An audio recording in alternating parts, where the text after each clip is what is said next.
మీ తమ్ముడు టాక్సీ తోలుకు బతుకుతానని మా నాన్నతో అంటున్నట్ట. ఇదేమన్నా బాగుందా? తప్పే ఉంది. తప్పే ఉందా? కలెక్టర్ గారి తమ్ముడు టాక్సీ డ్రైవర్ అంటే అవమానం కదండి. మా తమ్ముడు చేయన్నారని తన మీద వేసుకుని నన్ను చదివించాడు. వాడు జైలుకెళ్ళి ఇచ్చిన డబ్బుతో కలెక్టర్ అయినందుకు నేను సిగ్గుపట్టం లేదు. అది విని నీకు సిగ్గనిపించలేదు. వాళ్ళ మీద వీళ్ళ మీద ఆధారపడకుండా వాడు టాక్సీ తోలుకుంటానంటుంటే నీకెందుకు సిగ్గనిపిస్తుందో నాకు అర్థం కావటం లేదు. నేను సిగ్గుపడే మాటలు ఇంకెప్పుడూ మాట్లాడుకో.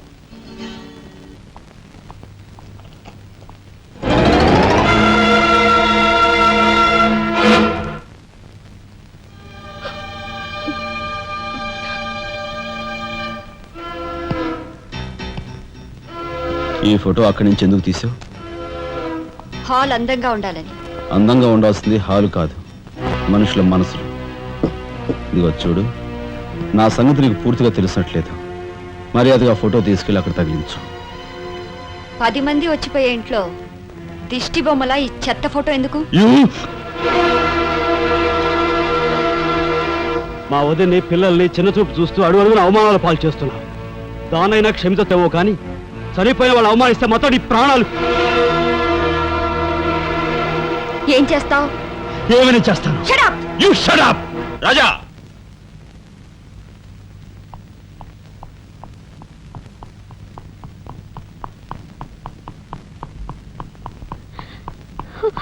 ఏమండి, మీరు లేకుండా చూసి మీ తమ్ముడు నన్ను నానా మాట్లాడినాడండి. ఇదిగో ఈవిడేమో చేతికి అందినవని కాజేసే రకం.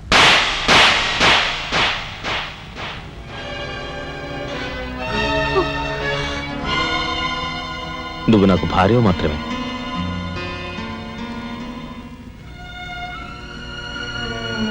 వీళ్ళంతా నా ప్రాణం.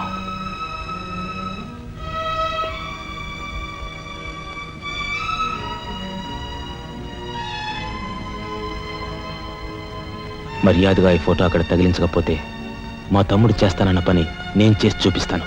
ఈ ఫోటో అక్కడ పెట్టు.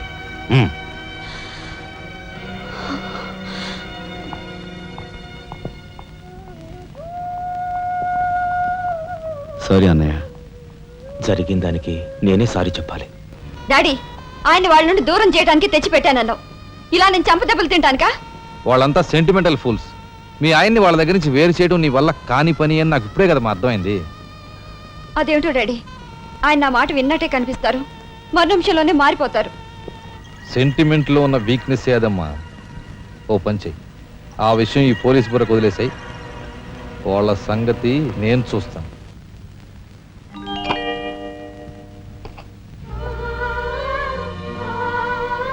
లక్ష్మి, పట్టు చీర కట్టుకొని ఒంటి నిండా నగలు పెట్టుకుంటే నువ్వు శ్రీ మహాలక్ష్మిలా ఉంటావు.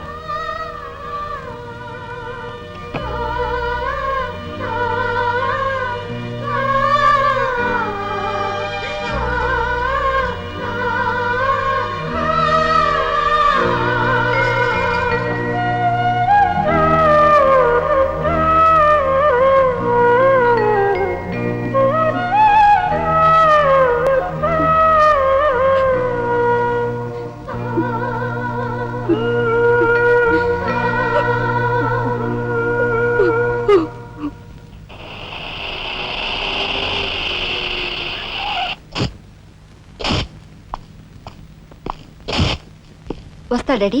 ఇక్కడ దాకా వచ్చి మీ ఆయన చూడకపోతే అలుగుతాడేమో. పద, నేను వస్తాను. ఇదిగో కార్ రివర్స్ చేసుకో. అలాగే సార్.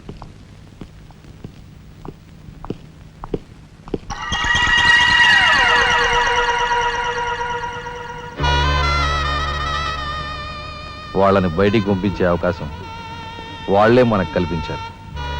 అంటే చిన్నదారి, నీకు అర్థం కాదు.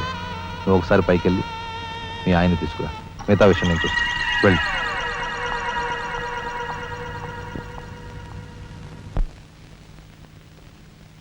రాయ్ ఇట్రా.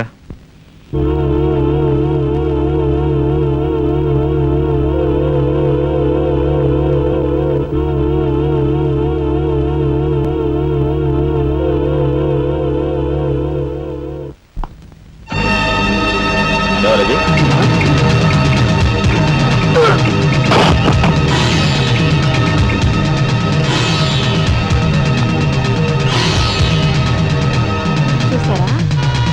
వదిన గారి రాసలీలలు?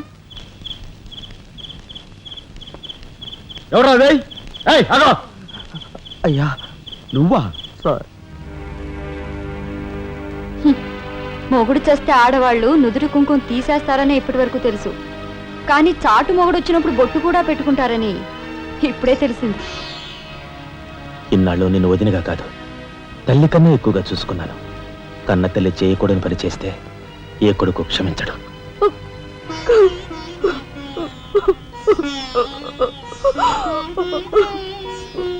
ఇది గౌరవస్తులుండే ఇల్లు.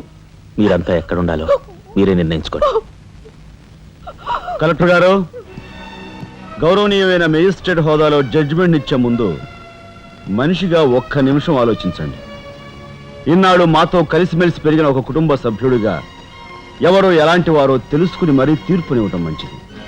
మన కంటి కనిపించేవని నిజాలు కావు. ఈవేళ అన్నయ్య పుట్టినరోజని వదిన పెట్టుకున్న బొట్టు నిజం కాదా?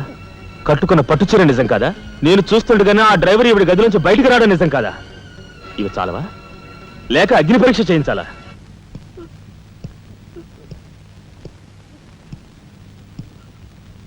ఆనాడు రామాయణంలో ఇదే పరిస్థితిలో ఉన్న సీతను రాముడు అనుమానించాడేమో కానీ లక్ష్మణుడు అనుమానించలేదురా.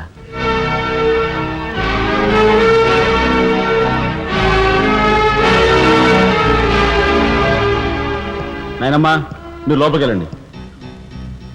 చిచి, ఏమిటి చీచి? మీ అన్నయ్య ఇంట్లోంచి బయటికి పొమ్మన్నా ఇంకా ఉండేందుకు సిగ్గులేదు? సిగ్గా? ఆ సిగ్గు అనేది నీకు మీ నాన్నకు ఉంటే మమ్మల్ని ఇంట్లోంచి బయటికి పంపేందుకు ఇంత నీచమైన నాటకం ఆడుండేవారు కాదు. పెద్ద వదిని ఎలా రక్షించుకోవాలా అని తాపత్రయపడుతున్నావా? కాదు, చిన్న వదిన పరువు ఎలా నిలబెట్టాలని ఆలోచిస్తున్నాను. ఏంటి నువ్వు అనేది? పారిపోతున్న ఆ డ్రైవర్ రథను తీసుకొచ్చి మా అన్నయ్య ముందు నిలబెడితే నీ సంసారం, ఆ తర్వాత నీ బతుకు ఏమైందో ఒక్కసారి ఆలోచించు. నువ్వు నీ బాబు ఎంతమంది కలిసినా మా కుటుంబాన్ని వేరు చేయలేరు. వెళ్ళి నా మాటగా నీ బాబుతో చెప్పు. ఏం కుసావ్? నేను చెప్పానని నీ బాబుతో, బతుకుంటే వాడి బాబుతో కూడా చెప్పు. ఎంత పొగరు! నీకే కాదు, మొత్తం నీ కుటుంబానికే పొగరు. అందుకే చేయకూడని పని ఏం చేశాడో ఏమో మీ పెద్దనేని నడి రోడ్డు మీద పొడిచి చంపారు. ఏమన్నా? మా పెద్దనేని నడి రోడ్డు మీద పొడిచి చంపారు. చాలా